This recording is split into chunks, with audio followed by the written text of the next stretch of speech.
Salut à toutes les jeunes mamans. Vous vous sentez parfois triste, débordée ou à fleur de peau depuis l'arrivée de bébé? Surtout, rassurez-vous, vous n'êtes absolument pas seule. La période après la naissance est un véritable tsunami d'émotions pour beaucoup d'entre nous. Dans cette vidéo, on va décortiquer ensemble deux sujets importants: le baby blues et la dépression post-partum. L'idée, c'est de vous aider à mettre des mots sur ce que vous ressentez, à comprendre ce qui se passe et surtout à savoir quand et comment chercher du soutien. Alors, parlons d'abord du fameux baby blues. Il touche environ 8 femmes sur 10 après un accouchement, donc c'est extrêmement courant. En général, il pointe le bout de son nez entre le 3e et le 5e jour après la naissance et ne dure que quelques jours, une semaine tout au plus. C'est une réaction tout à fait normale à la chute brutale des hormones, combinée à l'immense fatigue et au stress de ce nouveau rôle. Concrètement, comment ça se manifeste? Vous pouvez avoir des crises de larmes qui semblent sortir de nulle part, une sensibilité à fleur de peau, des sautes d'humeur, ou cette impression écrasante d'être complètement dépassé par les événements. La bonne nouvelle, c'est que le baby blues est passager. Il s'en va généralement de lui-même avec beaucoup de repos, le soutien de vos proches et un peu de temps pour vous acclimater à votre nouvelle vie. Mais parfois, ce nuage gris ne passe pas. Si la tristesse s'installe, s'intensifie et dure dans le temps, on ne parle plus de baby blues, mais potentiellement de dépression postpartum. Elle peut survenir dans les semaines, ou même les mois qui suivent l'accouchement, et touche environ une maman sur 7. Les signes qui doivent vous alerter sont une tristesse profonde et persistante, une fatigue extrême qui ne s'améliore pas avec le repos, une perte totale d'intérêt pour les choses que vous aimiez, y compris pour votre bébé ou pour vous-même. Vous pouvez aussi rencontrer des troubles du sommeil ou de l'appétit et ressentir un fort sentiment de culpabilité ou d'inutilité. Je veux insister sur un point crucial.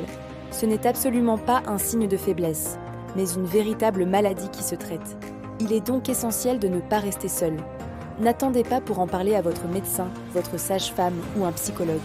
Le soutien de l'entourage est une clé fondamentale pour traverser cette période. Que vous viviez un baby blues ou une dépression postpartum, ne gardez pas vos émotions pour vous. Parlez-en à votre partenaire, à votre famille, à vos amis. Le simple fait de verbaliser ce que vous ressentez peut vous apporter un immense soulagement.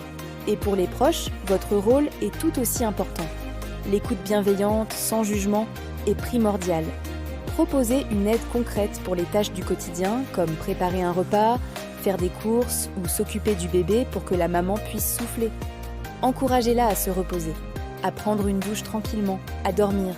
Chaque petit geste compte. Sachez qu'en France, il existe de nombreuses ressources pour vous accompagner. Votre sage-femme peut continuer à vous suivre à domicile après votre sortie de la maternité. Les centres de PMI, la protection maternelle et infantile, proposent un suivi médical, psychologique et social gratuit pour les mères et les jeunes enfants.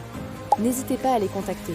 Votre médecin traitant est aussi un interlocuteur de confiance qui pourra vous orienter. Il existe également des psychologues spécialisés en périnatalité, qui comprennent parfaitement les enjeux de cette période.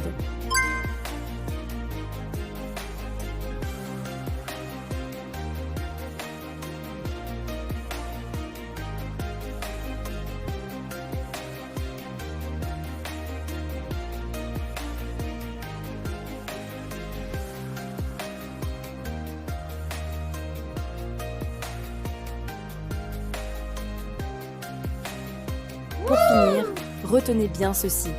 Vous n'êtes pas seul à traverser ces montagnes russes émotionnelles. Prenez soin de vous avec autant d'amour que vous prenez soin de votre bébé. Osez en parler et acceptez de demander de l'aide. C'est un signe de force, pas de faiblesse. Si cette vidéo vous a aidé, n'hésitez pas à la liker, à vous abonner et à commenter ce soutien pour recevoir plus d'informations et de conseils sur la maternité. Prenez soin de vous